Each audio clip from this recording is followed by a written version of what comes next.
नमस्कार, मैं रचना Sharma चढ़दीगला dam TV देख रहे सभी दर्शकों का स्वागत करती हूं। आप देख रहे हैं हरियाणा न्यूज। समाचारों की शुरुआत से पहले एक नजर आज की मुख्य सुर्खियों पर।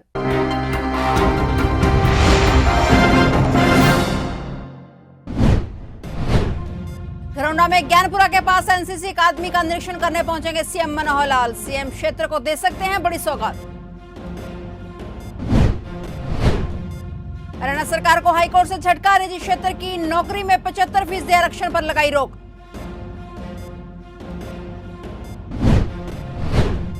एसएचओ रिश्वत कांड में सड़कों पर उतरे लोग, कैथल शहर में विजिलेंस के खिलाफ प्रदर्शन कर लगाए नारे।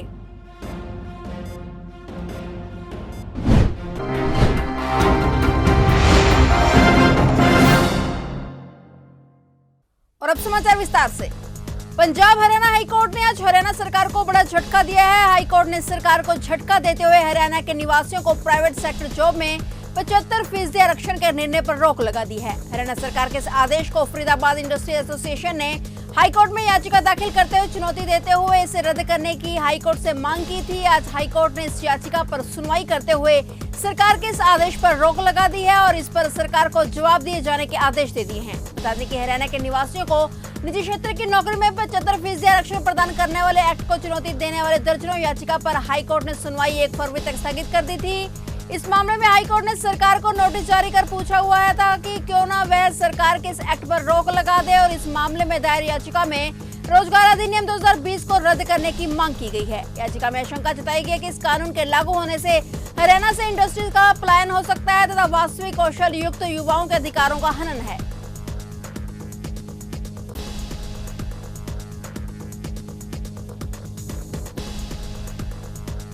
आज प्रदेश के मुख्यमंत्री मनोहर लाल घरौंडा में ज्ञानपुरा के पास एनसीसी अकादमी का निरीक्षण करने पहुंचेंगे। सीएम कैमला गांव में सिद्ध लंगड़े बाबा की समाधि पर भी माथा टेकेंगे। सीएम का जगह जगह पर स्वागत होगा।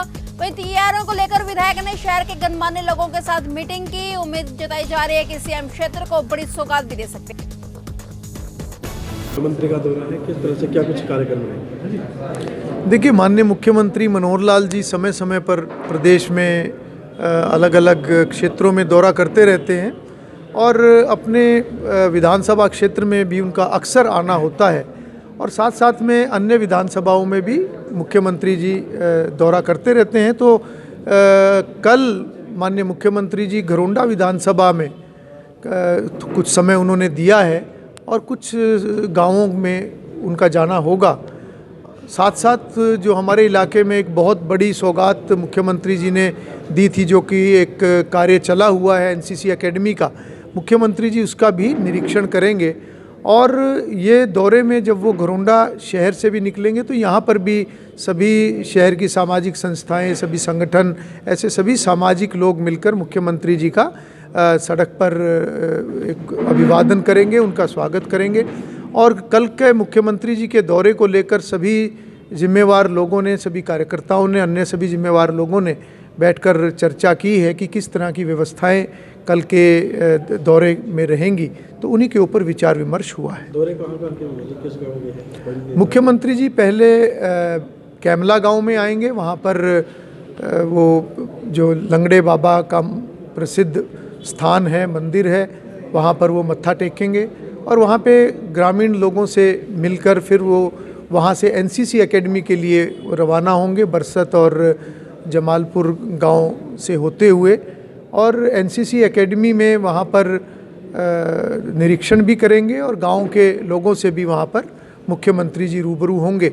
उसके बाद मुख्यमंत्री जी घरौंडा शहर से होते हुए करनाल अन्य कार्यक्रमों के लिए आगे चले जाएंगे। हरियाणा में 7 फरवरी से प्राइवेट स्कूल खुलने के आसार हैं। स्कूल वेलफेयर एसोसिएशन हरियाणा ने खुद ही स्कूल खोलने को लेकर फैसला लेने की चेतावनी दी है। एसोसिएशन के प्रदेश अध्यक्ष राम अवतार शर्मा ने गुरुवार को चंडीगढ़ में बताया कि यदि सरकार ने जल्दी स्कूल न खोले तो 7 फरवरी से प्राइवेट स्कूल अपने स्तर पर सभी कक्षाओं को खोलेंगे। स्कूल बंद करने के निर्णय से अभिभावक, अध्यापक और बच्चे सभी परेशान हैं। पिछले 1 महीने से प्रदेश भर के सभी 90 विधायक और 10 सांसदों को और उनके माध्यम से हरियाणा के शिक्षा मंत्री और मुख्यमंत्री को ज्ञापन देकर स्कूल खोलने की मांग रख चुके हैं। ज्ञापन में एसोसिएशन ने स्कूल खोलने के लिए सभी वैज्ञानिक तथ्य रखे हैं। उन्होंने कहा है कि हमने स्कूल बंद रखने से बच्चों को होने वाले नुकसान के बारे में वर्ल्ड बैंक, यूनिसेफ जैसी अंतर्राष्ट्रीय संस्थाओं की रिपोर्ट भी ज्ञापन के माध्यम से सरकार तक पहुंचाई है। उनका कहना है कि सब कुछ खोलकर सिर्फ स्कूलों को ही बंद रखना बिल्कुल गलत है। पूरे देश में स्कूल खुल चुके हैं, लेकिन हरियाणा सरकार ने अभी तक इस पर निर्णय नहीं लिया है।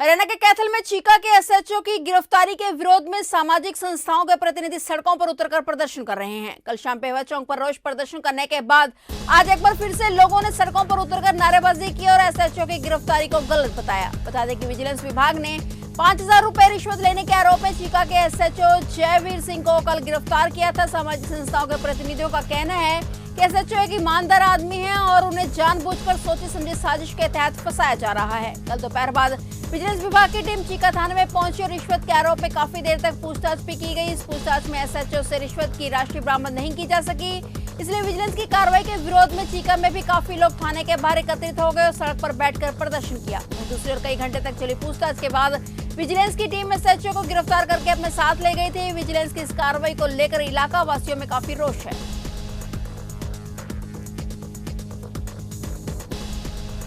आज दोपहर को एक सूचना मिली थी कि किसी पूर्व एमसी है कोई, उन्होंने अपने हाथ पर रंग लगा कर और एसएचओ साहब से हाथ मिलाया। हाथ मिलाने से उसका रंग उसके एसएचओ साहब के हाथ पर लग गया और उसने विजिलेंस टीम से फ़ोन किया कि मेरे से 5,000 रुपये की रिश्वत ली। विजिलेंस टीम मौके पर पहुंची और 1:39 से लेकर अभी तक थोड़ी देर पहले ही उनको गिरफ्तार किया है। 3 घंटे की पूछताछ में और 3 घंटे की तलाशी में कहीं कुछ भी विजिलेंस टीम को से कोई पैसे की राशि नहीं मिली, न ही 5,000 मिले, न ही 5 रुपये मिले। तो हमारा जो ये विरोध है ये इसलिए कि एक ईमानदार अफसर है। बल्लभगढ़ शहर से चोरी करके तस्करी के लिए मेवात जिले में लेकर जा रहे 2 गो तस्करों को गोरक्षकों की टीम ने पीछा करके पकड़कर पुलिस के हवाले कर दिया। घटना बल्लभगढ़ में मोना रोड पर मचकुर गांव के पास की है। पुलिस ने आरोपियों के खिलाफ मामला दर्ज कर लिया है। गोरक्षा युवा वाहिनी के अध्यक्ष अशोक बाबा की माने तो ये दोनों पिछले 6 महीने से गोवंश को चोरी करके मेवात में बेच कर आते थे। आज उन्हें सूचना मिली थी कि बल्लभगढ़ शहर से गोवंश चोरी करके मोना रोड के रास्ते ले जाए जा रहे हैं। गोरक्षकों ने इनका पीछा किया और मचकुर गांव से इन्हें पकड़ लिया। अशोक बाबा की माने तो दोनों आरोपियों ने खुद कबूला है कि वे लोग चोरी करके मेवात में बेच कर आते थे और आज भी ऐसा ही कर रहे थे। वहीं इस मामले में पुलिस का कहना है कि पुलिस जांच कर रही है और जल्द ही उन लोगों तक पहुंचा जाएगा जो इस सारे खेल खेल रहे हैं। दरअसल ये एक गौ तस्कर हैं और मोनू और अजय नाम के, इनके पीछे हम कम से कम 15-20 दिन से लगे हुए थे। ये डेली गायों की तस्करी करते थे, यहाँ से रोड पर से गायें उठानी और मेवात के एरिया में ले जाकर वहाँ पर कुछ मोमडन जो गौकोशी करते हैं उनको दे देनी थी। घासेडा का शकील है एक, विशेषकर ये उसको गायें देते थे और इनसे अभी पूछताछ में पता चला है कि पिछले 6 महीने से लगातार ये गौ तस्करी कर रहे थे छोटे हाथियों के माध्यम से। इन पे ज़्यादा पीछे से डाले बंद है इनके, इन पे ज़्यादा किसी को शक भी नहीं होता था और अपना ये काम चुपचाप करते रहते थे। अशोक बाबा हैं अपने गौ संरक्षण संगठन के, उनकी शिकायत प्राप्त हुई थी वीटी, जो मेरी वीटी प्राप्त होते ही फ़ोन प्राप्त होते ही मौके पे मेरी टीम पहुंची थी और 2 गाड़ियां जिनमें एक में 2 बछड़े हैं और एक में 2 गाय हैं, दोनों को पकड़ा है। अब अशोक बाबा जो सदस्य है गौ संरक्षण संगठन का, उसने शिकायत दी है, FIR दर्ज कर रहे हैं। शीघ्र कार्रवाई अमल में लाई जाएगी और जो भी इसमें इन्वॉल्व हैं उन तक भी जाया जाएगा। कहाँ के रहने वाले हैं ये और कहाँ ले जा रहे थे और कैसे ले जा रहे थे? ये एक मोनू है, अपना तिरखा कॉलोनी का है, और दूसरा अजय कुमार है जो यहाँ मिर्ज़ापुर डेरियो में रहता है। पीछे से पलसेड़ा गांव पड़ता है यूपी में, जट्टारी के पास, वहाँ का रहने वाला था। और इनके साथ मोहम्मदन भी मिले हुए हैं जो इन्होंने ओल्ड से ये गाय चढ़ाई थी और KGP रोड से इनको मेवात में लेके जाना था, जो ये रास्ते में पहले ही अपने जो गौ संरक्षक संगठन है उन्होंने पकड़े हैं। सुनने में आ रहा है कि ये पिछले 5-6 महीने से बल्लभगढ़ शहर फरीदाबाद से गौवंश को चोरी करके मेवात में छोड़कर आते थे तस्करी के लिए। कितना सही है? अभी मुकदमा दर्ज कर रहे हैं और अभी गहनता से पूछताछ अभी की नहीं गई, इतनी कर रहे हैं, जो भी होगा। बाकी संलिप्त तो ये हैं पीछे 6-7 महीने से। जिला यमुनानगर के सिविल हॉस्पिटल में उस समय परिजनों ने हंगामा कर दिया जब हॉस्पिटल के एक फिजिशियन डॉक्टर नीतीश ने मरीजों के साथ हाथापाई करनी शुरू कर दी। इसके बाद हॉस्पिटल में मौजूद उच्च अधिकारी भी हरकत में आते दिखाई दिए। परिजनों ने कहा कि हम मजबूरी में यहां पर आए हैं और जिस तरह से डॉक्टर नीतीश मरीजों के साथ दुर्व्यवहार कर रहा है उस तरह से साबित होता है कि यहाँ पर मरीजों की किस तरह से देखभाल की जाती है। इलाज के नाम पर मरीजों को धमकाया जाता है। मरीज के परिजनों ने प्रशासन से मांग की है कि डॉक्टर के खिलाफ सख्त से सख्त कार्रवाई की जाए। हालांकि civil surgeon doctor Vijay Dahiya की बात को निपटाने की बात कर रहे हैं और दूसरी ओर यह भी मान रहे हैं कि फिजिशियन डॉक्टर ने मरीज के साथ हाथापाई की और माफी भी मांग ली। बावजूद इसके 3 डॉक्टरों की एक टीम का गठन करके जांच भी कराई जा रही है और हॉस्पिटल में मौजूद सभी डॉक्टरों को निर्देश दिए गए हैं कि किसी भी मरीज के साथ कोई दुर्व्यवहार नहीं किया जाए और इलाज में कोई कोताही न बरती जाए।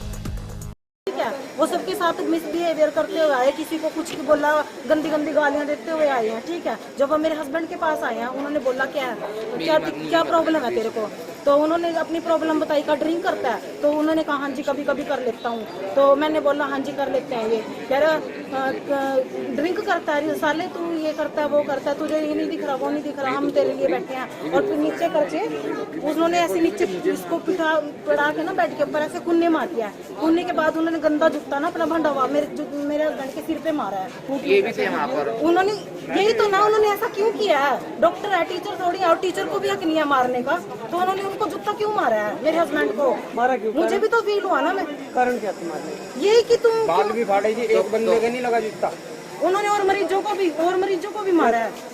इन्होंने बाल भी फाड़े। कम से कम 80 साल की उनकी बुजुर्ग की उम्र है, उनके बाल आप देख सकते हो जाके। अगर हम झूठ बोल ले हमें कुछ नहीं, हम तो किसी को देखने के लिए आए थे, उसकी टांग टूट गई हमारे दोस्त के वालिद साहब की, उन्हें देखने के लिए आए थे। और देखा यहाँ ये सिस्टम, हर एक के नहीं मार सकते, ऐसे जूते मारेंगे पढ़े लिखे आदमी। सुनो, और ये पता क्या मेरे हस्बैंड को विषय मेरे संज्ञान में लाया गया था। मैंने तुरंत जो हमारे आरएमओ जो एसएमओ का काम देख रहे हैं, मेडिकल सुपरिटेंडेंट का काम देख रहे हैं, हॉस्पिटल के 3 सीनियर मेडिकल ऑफिसर को भी बुला लिया था, जो कंसर्न डॉक्टर हैं उनको भी अपने कमरे में बुला लिया था, और जो शिकायतकर्ता थे उनको भी बुला लिया था, और सबके सामने बैठकर बात हुई है।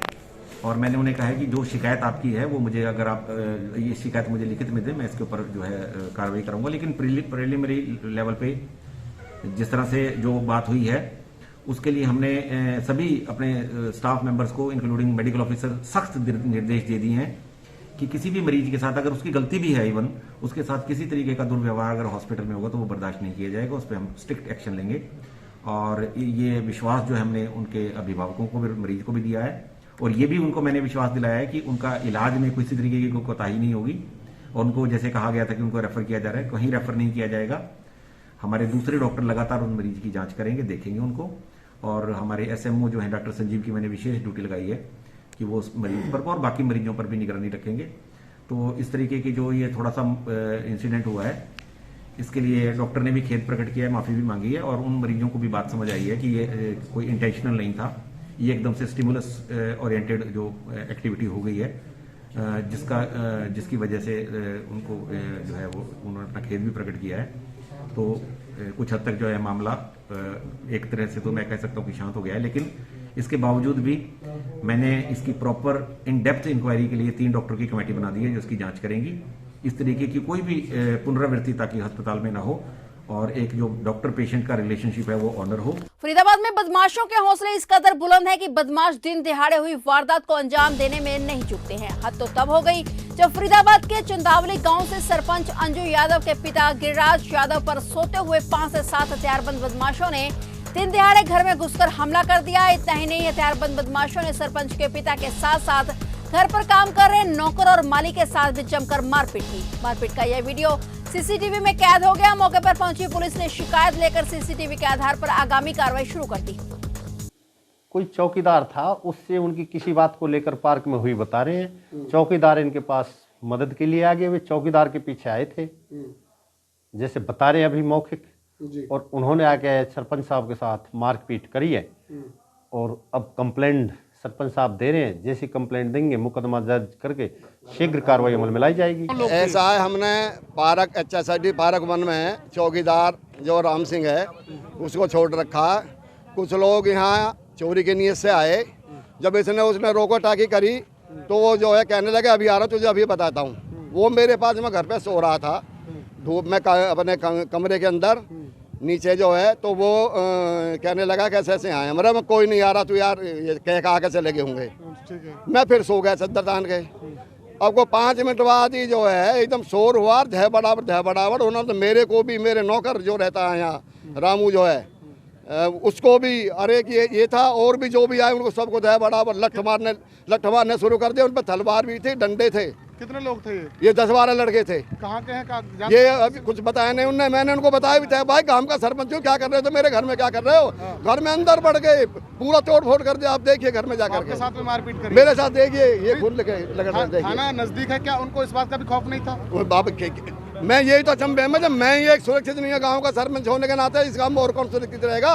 उन्होंने तो इस तरह वारदात करी कि जैसे गांव ही नहीं है, यहाँ कोई रहता ही नहीं है। घर में अंदर बढ़ गए मेरे लोग। पंचकुला के टूरिस्ट प्लेस मोरनी में अब जमीन की खरीद फरोख्त को लेकर भी कई शिकायतें सामने आ रही हैं। टिक्करताल माने जाने वाली सड़क पर भी फॉरेस्ट लैंड पर कब्जा हो रहा है। लोगों का आरोप है कि मोरनी ब्लॉक में ऐसी कई जमीनें बेची गई हैं जिसमें जमीन दिखाई कहीं और जाती है और उसका कब्जा कहीं और करवाया जाता है। एक ऐसा ही मामला रसून गांव की जमीन को लेकर भी सामने आया। आरोप है कि जमीन सड़क से काफी दूर गांव के नजदीक है, जबकि जमीन का कब्जा दूसरे गांव की मेन सड़क पर फॉरेस्ट लैंड पर दिखाया गया है। इस मामले को लेकर ग्रामीणों ने सीएम विंडो पर भी शिकायत दी और कई बार सीएम फ्लाइंग की टीम इस जगह पर पहुंचकर जांच भी कर चुकी है। इस पूरे मामले की तह तक जाने के लिए अब सीएम फ्लाइंग टीम अपना काम कर रही है। इस मामले में फॉरेस्ट और रेवेन्यू विभाग के कुछ कर्मचारियों और अधिकारियों के अलावा उन लोगों के नाम भी शामिल है जिनके नाम पर रजिस्ट्री करवाई गई है। में मैंने लगाई थी। ये मामला खसरा 13 नंबर का है, जो जर्जर में पड़ता है नीचे सर। और इन्होंने वहाँ से 3 किलोमीटर ऊपर ले आके रोड के ऊपर नंबर खसरा डाला इन्होंने।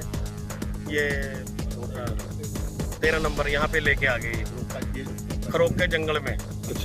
और ये इसमें शामिल है, देख तो नायब तहसीलदार है, वो रेवेन्यू फॉरेस्ट का दलवीर। और रेवेन्यू डिपार्टमेंट से है सदर कानून को RS देसवाल।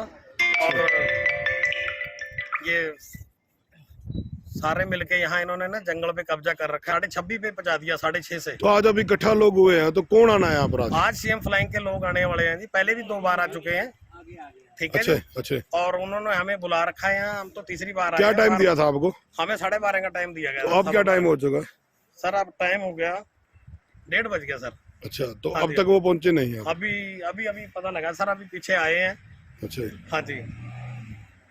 तो अब आप क्या चाहते हो, क्या मांग? यही मांग करते हैं सरकार से कि भी इसकी मांग करते हैं भी इसका जो चीज जहाँ पे है, जो जहाँ का खतरा नंबर जहाँ पे है वहीं पे आके जाके अपना कास्ट करें, जो भी अपना कब्जा वहाँ करें ना, यहाँ जंगलात के इस पे। फिलहाल हरियाणा न्यूज में इतना ही। तब तक के लिए देखते रहिए चढ़ती कला टाइम टीवी और मुझे दीजिए इजाजत। धन्यवाद।